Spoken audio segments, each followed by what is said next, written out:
Hi guys, welcome back to Tactics and Transits, or Transits and Tactics, I should say. Today we're just starting this transit actually as we're recording this. This is the transit in gate 36 with the very scary name, the Gate of Crisis, right? Or as it's also known, the darkening of the light. But please don't be, scared of this. This is all this is all about the theme of expectations, I find. So 36 is a very curious, it's like, the curiosity kills the cat, that kind of curiosity that just drives you into new desires, new experiences, jump into this rabbit hole, let's try this. There is a lot of desires for something more, that is a lot of times out of the fantasy and not the real world. So your expectations of something to happen the way you desire it to happen could be running really high.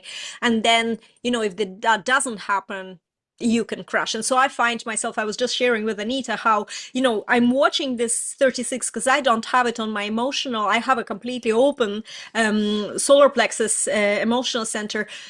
So I definitely experience, especially when I have 35 gate on my throat. So I have this whole channel, and I'll talk a little bit about it later. But I see this emotional wave, and it's not pleasant. And especially it's not pleasant when it comes to the online visibility stuff. When let's say you're writing like a great post, and then you post there and there's nobody, like it's invisible. There's not a single like. Something happened, and in that moment, either nobody was online, and then the algorithm, chose other things to show to people. So it's not really even that it's kind of evil against you, but you're going to feel it like this. Or I'm expecting something from, someone like, I don't know, my husband, and we're like, oh, we're gonna go there and we're gonna go there, and then I come in and he's like stuck in his own creative processes. I'm like, oh, what is this going on? So this is like ups and downs all the time, but they are always to do with expectations. So what I found that the key to dealing with this energy and this transit, you might be experiencing it even more so,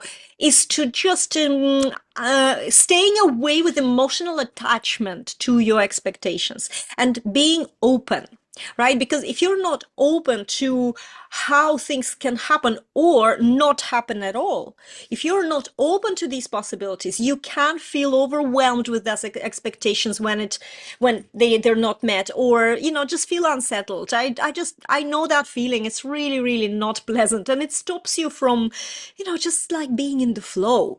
And that's what we want. We want to be in the flow. But what I realize as well is that sometimes, and I think I mentioned this before in this series, I springboard of misery. So when I get to that, unsettling, overwhelmed feeling, very often, obviously we stay there for a little bit, but very often that becomes a catalysis for something bigger or something new. And I find that channeling my emotions into, using that as a springboard rather than getting stuck in it like a quicksand, because it is like a quicksand. You need to move quickly from it. Otherwise, it can be just so overwhelming. Remember, the solar plexus, the emotions, is the strongest force, So they will overwhelm you if you don't act fast enough. And also, if you have a completely open or undefined solar plexus emotional center, look closely at what you have. And I really like this expression, emotional knots. Like, what are you trying to avoid? What memories, some sort of sad memories, tough situations that are coming from the past, like past experiences of your disappointment that you don't want to have now, but because of that, you're trying to avoid action. And it's like, this is why the darkening of the light, or the crisis, this is the crisis, that you're facing some sort of like a painful memory or emotion, and what to do then. So you can get overwhelmed, and I really love, Richard Rudd talks about it in his contemplation on the Gene Key 36. He says it's more about facing the crisis, grounding yourself, and pushing through this emotion, through this.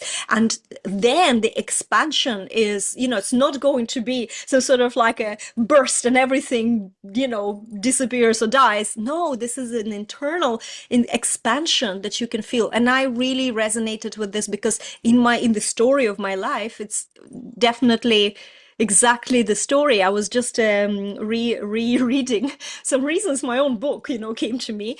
And I was reading the introduction, how my second husband, Les, was, facing cancer, and then the cancer came back. And I remember the 2 months. And I remember how often, it was also in the beginning of the year, how often 35, 36, this channel that if you have the 35 in your chart on your throat, that gate 35, now you're going to be experiencing this. This is constant ups and downs. And we were like, oh my God, this is maybe not cancer. Maybe this is something else. Oh no, it's cancer. Oh, maybe this is not cancer. And it was like this all the time. And I've never experienced anything like this. But it taught me something as well, because the biggest challenges in our lives are also the most important lessons. And the most important lesson is to stay in the now and stay grounded in the face of these crises around you, especially emotional crisis. And then on the other side as well, we have Earth in gate 6, also with the scary name, the gate of friction, right? So if you're on the surface level, look at this transit and you say, oh my God, gate of crisis, the sun and the Earth is in friction, it's going to be a nightmare. It's never like that. It's never like that. You can have the transit with the most innocent names, and then you can have a turmoil for the 6 days, right? So it's not about that. It's about how we show feelings. It's about how we are opening up within these feelings that we're experiencing, because we sometimes can just allow these emotions to take over and come out, and then there could be very unpleasant situations that we create, or the strong feelings within us can create strong bonds on the other side, on the positive side. We can feel so loved and connected and really supported by someone, but this all comes from this energy of the gate of friction. So again, if you have an open emotional center, be careful not to let other people's emotions affect you, because, especially when you're making choices, it's going to be a little bit hard this week, because, I'm splenic, so I'm meant to know in the moment. But when there is an emotional influence in the transit, even I feel like, yes, I have the knowing, right? It's kind of similar to people, to the sacral creatures, to the generators, MGs out there. You might feel a hell yes. The spleen, by the way, if you're splenic projectors or manifestors, it's never allowed one, right? It's just a calm knowing.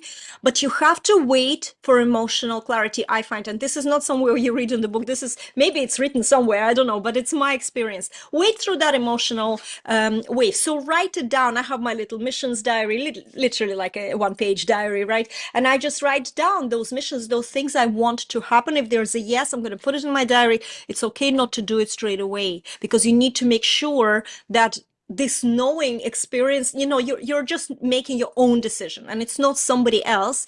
Beware if you have an undefined emotional center. Even by sitting on a bus beside someone who is defined can affect your emotions. You can leave the bus and then be really elated or depressed, and you don't know what just happened, and you won't even think about it, but it's not yours. And this is why this emotional clarity, this waiting is always a good thing. The more I study human design, the more I observe people around me, the more I'm observing this whole thing with being undefined emotionally.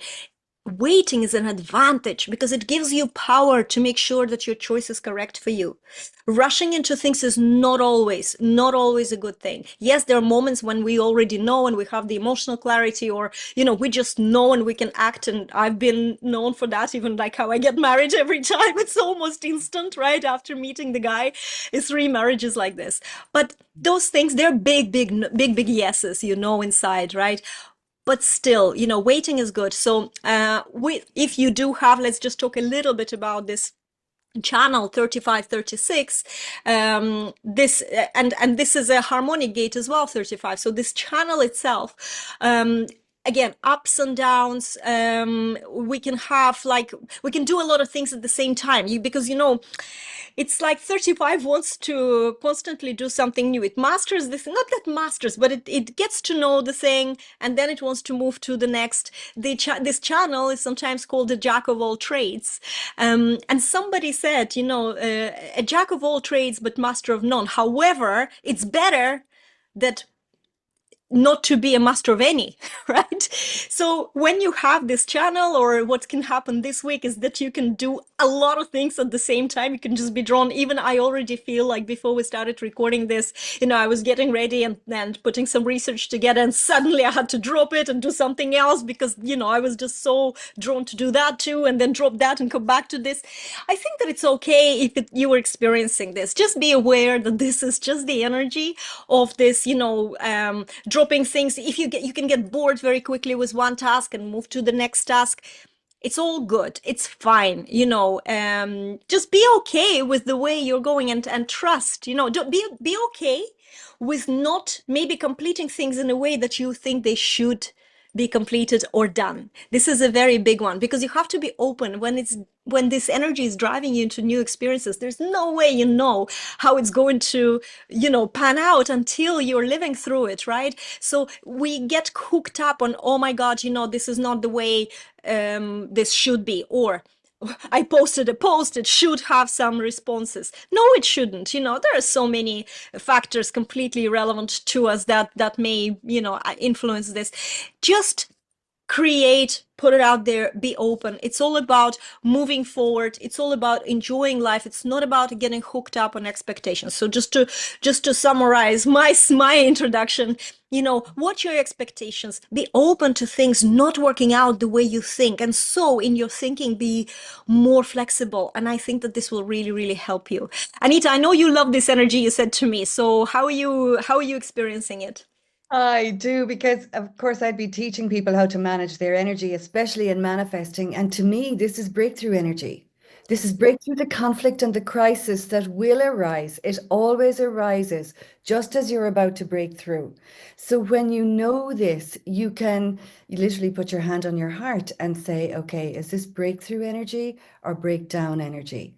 Because what I've noticed happens, and I work a lot with healers and holistic practitioners and coaches, what happens is you come to this spot, the shit hits the fan, for want of a better expression, and you start trying to fix it or label it or make it wrong or judge it or say, oh no, it's not, and you stop and you go back to where you were beforehand and you don't allow the breakthrough to happen. So the breakthrough is, it's, you're supposed to feel that sense of crisis because your body is going, hang on, is it safe? Is it safe to break through, right? Because here's where we are. The sun is in the gate 36, the earth is in the gate 6. We're having a eclipse tomorrow in the south node in the gate 6. We have Mercury and Venus. Venus is already retrograde. Mercury is going retrograde. What this means is that we are literally being carried by the universe to help us understand that we need to reevaluate how we talk about crisis, how we talk about conflict, so that we can actually get to the core of what's really going on here. And as you say, face the truth, right? So we have Uranus in the middle of this. This is why this is so important for those of you who have been trying to get your business working for years and it's not working. Uranus is in the middle of it, activating gate 8, trining the eclipse. So what this is saying is, come on, let's shake up what you've been doing. You know it's not working. Come on, let it go. Let go the expectations and the opinions that you bought into. Let go the regrets of things not happening. Sometimes grief can be caused not from what happened in the past, but from what hasn't happened in the past. And so let it shake you up so that it aligns you more easily with the energy frequency that sets up more reciprocity, brings in the money, brings in the clients in a way that's normal for you. All right. So Juliette described this beautifully. The low end of this is it's a shit show. The low end of this is I'm so caught up in the emotions of being rejected and not seen and not heard that it is like it's horrible, right? The dark night of the soul. And this gate 36 has been activated for quite some time now. Neptune is just after moving out of it. It was there for a year or so, Saturn is coming in. But the eclipse is directly opposed to the sun, to Saturn, to. And we were just talking before the call of Juliette's about Juliette's dog. And she was like, oh my gosh, I just changed a few things. I stepped into my ownership of being an owner of the dog. So he didn't feel so much that he needed to protect me. And that's part of it. We're being invited to step into ownership of what is actually true for us so that our little girl, our little inner child, doesn't feel so unsafe to move forward.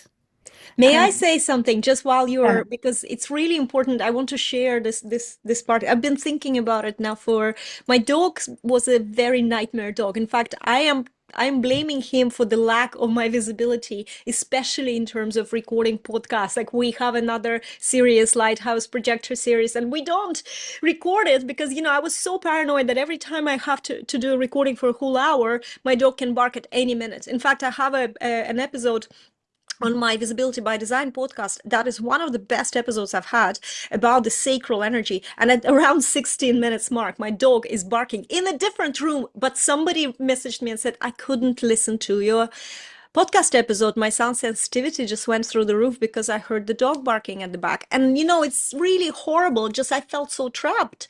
And yet the 4 weeks, it only took me 4 weeks and slight, certain little changes, understanding of what needs to be done more so. But then the most important thing was the fact that I decided to burn the ship to I came to this shore, new life. There's no turning back. So I burnt my ship and I took full ownership. And how much I thought about us stepping into the ownership of whatever we're facing, because this is what we don't do. And I am the laziest. I am so laid back. I'm almost horizontal. Honestly, I am the most laid back person. And if I wasn't, I would be so much ahead. But obviously in my life and my design, I know it's meant to be. I trust it. But I also need to acknowledge that every time I take ownership of what I need, what I want to create, it just manifests so fast, so like instantly. And this is why I wanted to share this with you. It's a yeah, really big one.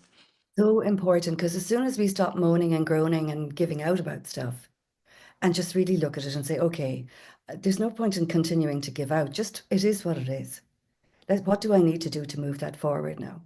And this, as I said, this is key because people get stuck in their healing crisis.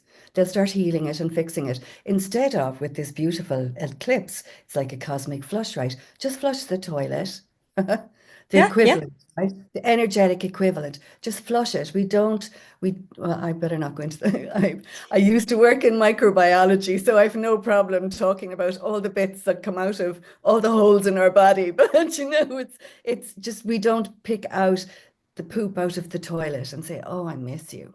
We flush the toilet. So it's learning how to flush that loo is really key. And also how to get out of this, how to stop giving out about your marketing that it's not working. Accept that it's not working. This is the Pisces, accept it. And what do you need to do instead? Because literally, Juliette just tweaked a number of things, a number of boundaries with her dog, and just adjusted them in a slightly differently. And it created a whole, as you say, now we get the benefit of the 35, 36. Now we're creating miracles. And our life is an adventure. And it's exciting and amazing instead of one crisis after another because of the way we speak about and value our crises. And think about it, a lot of people, and I know plenty, and I used to be one myself, who value the crisis. When the crisis goes away, it gets quiet and Yeah. they're uncomfortable. So they start stirring up more crap to fix and to whatever. And so it's really interesting. But the key out of this is reconnect to your decision strategy. Is this actually mine? Is this actually true for me? Think about it. The outer planets and the inner planets are affected. So we're both feeling it personally and we're feeling it globally. Imagine a breakthrough in what's going on here in the States. Imagine a breakthrough in the conflicts that are going on around the world. But start with your inner breakthrough. The conflict that you're holding yourself down, the conflict that you're depriving yourself of stuff. If you're honest with yourself, you'll find you're the one who's shutting you down. The conflict around that's created by trying to make things happen that are other people's ideas. instead of connecting with what's your vision and need around this. What needs do you need to adhere to? So it is very powerful. I know it's very turbulent energy, and it's like a big waves. It's like a big storm in the sea. It's not like a ripple in the pond. But, there's nothing like the calm after the storm. And that's where we're moving into with the next energy from 36 to 25. And 25 bridges Pisces, which is the end of the zodiac wheel, into Aries, which is the start. Aries being, what do I want? What do I want to move forward with? And to do that, you need to connect with your decision strategy, because that's how you determine what resonates with me, what do I actually need going forward, and just let go the disappointments about, oh, I really bought into that idea, I really bought into that person's way of doing things, but actually, I can respect their ideas and opinions without needing to adopt them for mine. That's If that beautiful. That is really beautiful. Guys, I'm going to wrap this up by saying that this is the time to look at what happened before, whatever disappointment or successes, so then you can figure out what to do. If something didn't work, how can you tweak it? And this is the key here. The best things will come to you when you're ready. It's about cultivating your readiness. It's not about asking other people what you should be doing. There's too many times that we might be giving our power by asking others, what should I do in this case, and actually expecting them to give you some sort of like a direction. But that's not correct, because in my business, I'm a mentor, right? A lot of times people come in and they share the situation, say, what do you think you should do? And I do have opinions, but even with, it doesn't matter what I say. It's about what you feel or resonate with or respond to or feel in your gut that this is the right thing for you to do. Maybe I'm just the one who is like an outer authority, just, said it out loud. You didn't think about it. But nobody should tell you what to do, because what's right for you is only you will know and figure it out, right? So trust yourself. This is the big time, again, in the time of crisis, is to ground yourself in this trust. Focus on what inspires you. I find that in these times, instead of inspire yourself by within yourself. Right? Mm. Not when your focus is on the others. That's not when you're going to get the inspiration. You can bounce of ideas or things like that, but it's not that inspiration I'm talking about. I'm talking about inner inspiration to discover your own gifts and strengths, especially strengths, and by elevating to the next level. So this is always a really good healing phase, right? And then when you're cultivating this readiness, when you're ready, the things will happen. So focus within, and we will see you in the next episode of Transits and Tactics. Good luck for now, and bye.